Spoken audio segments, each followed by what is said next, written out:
tennis. Give it up for Coco Gauff. Hello, everyone. My name is Coco. I'm just 12 years old, 15-year-old American tennis phenom. 15-year-old prodigy.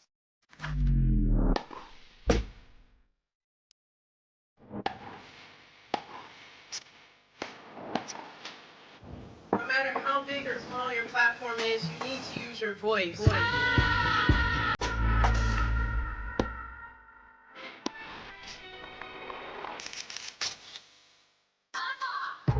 Nike is currently losing millions of dollars as a result of a disastrous business mistake they made years ago.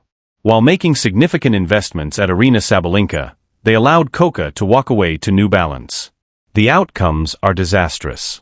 Thanks to Gauff's effect, New Balance is reporting enormous earnings, while Nike's tennis division is still losing money. Sporting juggernaut Nike is in the hot seat from tennis fans once again after Aryna Sabalenka said that she would not be getting any star treatment at the Slams next year. I'll discuss whether Aryna is truly being snubbed by the swoosh brand. Unlike Gauff, Sabalenka is unable to sell goods.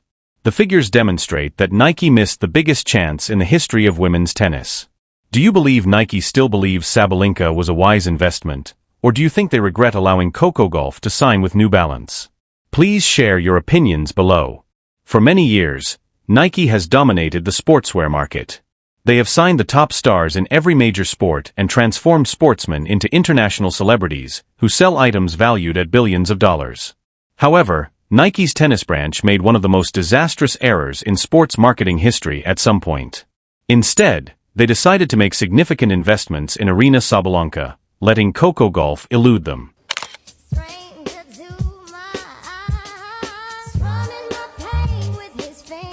It is now hard to overlook the financial consequences of that choice.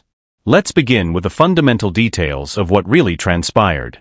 During her junior tennis career, Coco Gauff was a Nike athlete as she won youth competitions and made a name for herself as one of the world's most promising young players. She proudly wore the swoosh.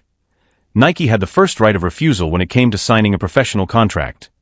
They could have signed her to a deal that would have made her the face of their women's tennis division for many years to come. Nike allowed New Balance to outbid them instead. Gauff secured a contract with New Balance in 2018. At the time, the firm had little bearing on tennis.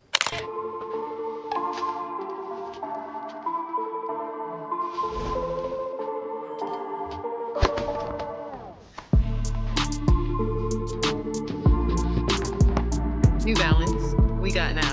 Nike seems to have overlooked something that New Balance saw. This Florida youngster had the power to revolutionize women's tennis and create enormous commercial appeal. They made a Gauff offer that Nike couldn't match, and she permanently moved away from the swoosh. Hey guys, I'm at the Cincinnati Open and this is my fit check. This is all New Balance, Miu Miu, headband, head to toe. Even these shoes and socks and wristbands, and then this is a Rolex, and I forgot my earrings today. But yeah, they're going to be in stores in September, so if you want it, cop it. In the present day, the ramifications of Nike's error are astounding. Coco Gauff's marketability and influence are largely responsible for New Balance's tennis division's record profits. Despite having a large roster of contractual players, Nike's tennis earnings keeps dropping year after year. The corporation that once defined tennis fashion and culture is now being outperformed by a brand that most people associate with running shoes and dad shoes. The statistics reveal a terrible tale. According to reports, New Balance's tennis apparel sales have increased by more than 300% over the last 2 years. Her enormous cultural influence off the court and Gauff's success on the court are directly responsible for that rise. Everything sells out when Gauff wears it. Sales of a product immediately increase when she promotes it. She is the type of marketing asset that businesses envision. An exceptional athlete who also appeals to viewers outside of the tennis world. On the other side, despite having several Grand Slam winners on their list, Nike is still having trouble selling tennis merchandise.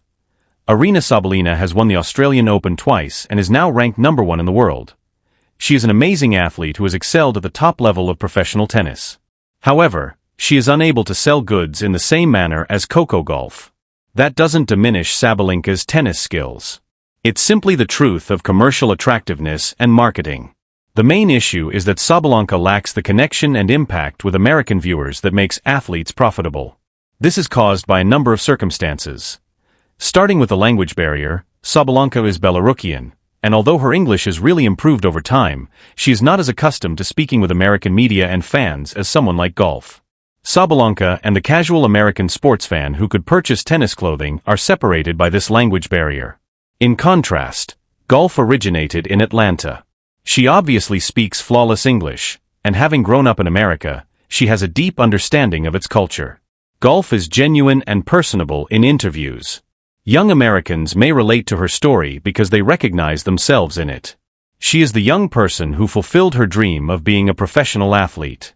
That is the story of the American dream that appeals to customers.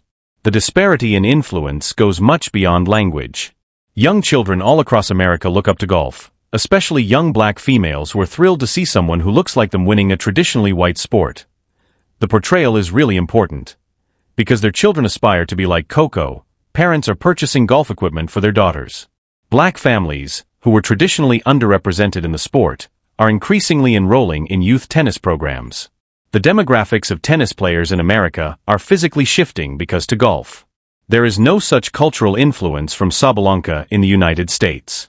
To be honest, she never will. She is not to blame. She is not an American.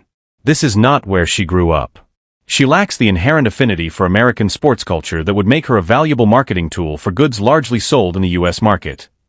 When Nike decided to make a significant investment in Sabalenka instead of retaining Gauff and the swoosh family, it appears that they did not consider this. It's also instructive to compare how Nike handles Sabalenka and how New Balance handles Gauff. New Balance is aware that their brand can be defined by a generational talent. For each tournament, they provide golfers with personalized clothes.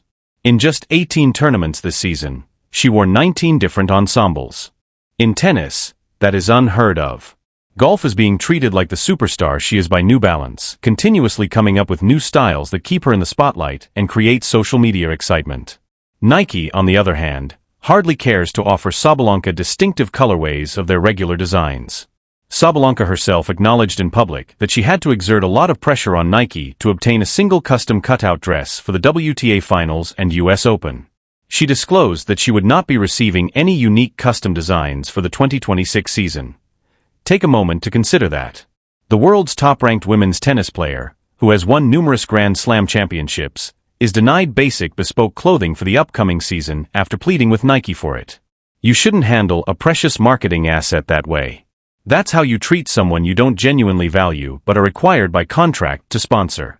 Through their actions, Nike is delivering a very obvious message to Sabalenka.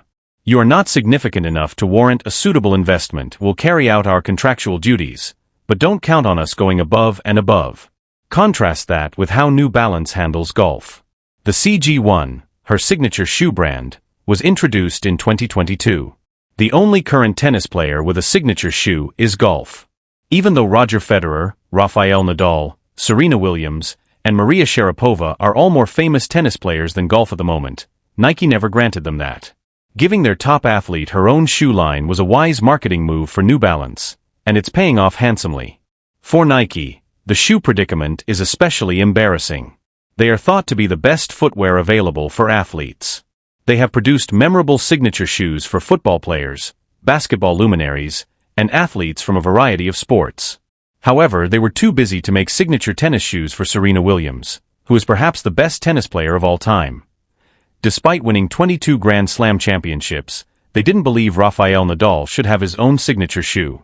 That is a huge strategic blunder that demonstrates how little Nike genuinely loves their tennis division. With far fewer resources and a less well-known brand than Nike, New Balance recognized the opportunity and took it. Even before she won a Grand Slam, they gave Gauff her own shoreline. Instead of waiting for her to establish herself through victories, they wager on her potential and marketability. That's a wise business move that's realizing how marketing functions in today's sports environment. The financial consequences of Nike's error go beyond sales of tennis apparel. Younger consumers now have a better opinion of the entire brand thanks to Gauff's collaboration with New Balance. Middle-aged consumers who valued comfort above style were thought to be the target market for New Balance. That view has been totally altered by Gauff's affiliation with them. These days, New Balance is awesome. Because Coco Gauff wears New Balance, young people are now interested in wearing the brand. Having the appropriate athlete represent your company has that kind of power. Naturally, people still think Nike is great, but their tennis division in particular has stagnated. They are not coming up with new ideas, they're not generating any buzz. They are dressing their sportsmen in uniform, unimaginative clothing. Nike's awful tennis designs have long been a source of complaints from both players and fans. Without really putting in the effort to make their athletes feel special and look nice, the corporation appears to be happy to mail it in and receive sponsorship dollars. The gap is aptly demonstrated by the cultural event surrounding Coco Gauff's victory at the 2023 US Open. Gauff's triumph was widely reported in the media. She appeared on discussion shows late at night.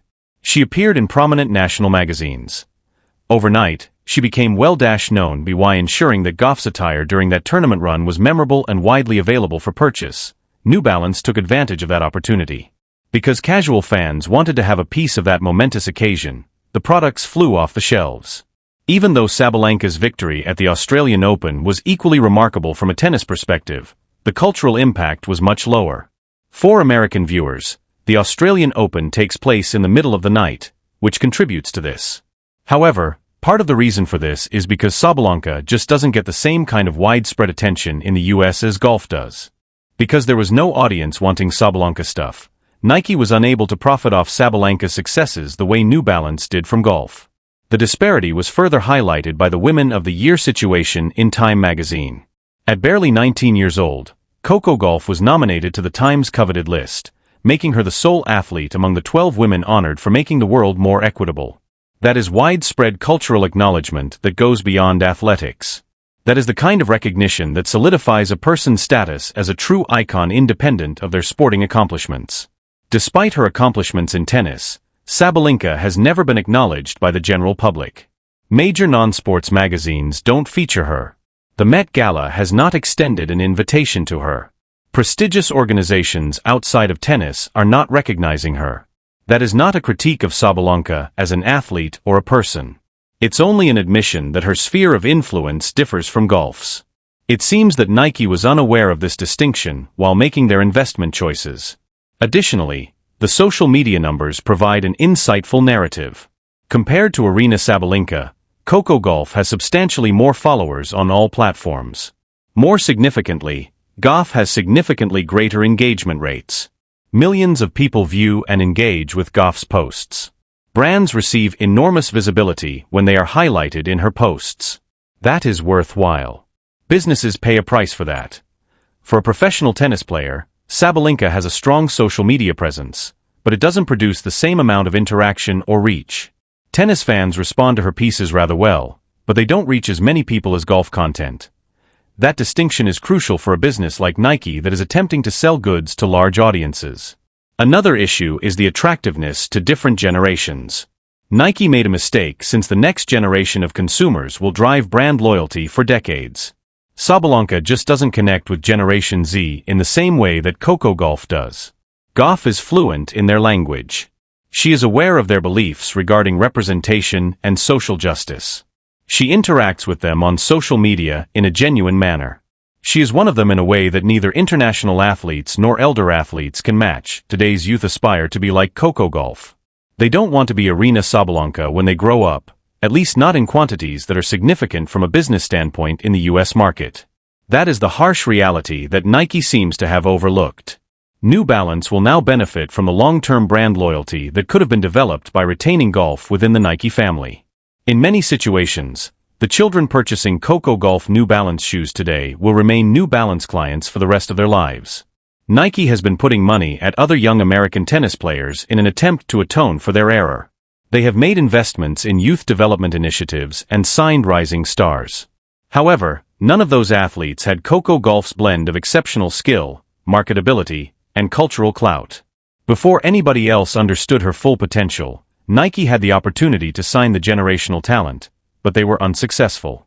One of the biggest errors in sports marketing history was Nike's choice to allow Coco Gauff to join with New Balance. They preferred the tennis performance of Aryna Sabalenka over the cultural impact and commercial viability of Gauff. While Nike's tennis sector continues to decline, New Balance is making enormous profits. The figures are accurate. Nike totally lost the opportunity to make the correct investment in Gauff. Which do you believe has more power, Sabalenka or Gauff? Leave a comment below. For more breakdowns of tennis business, like and subscribe.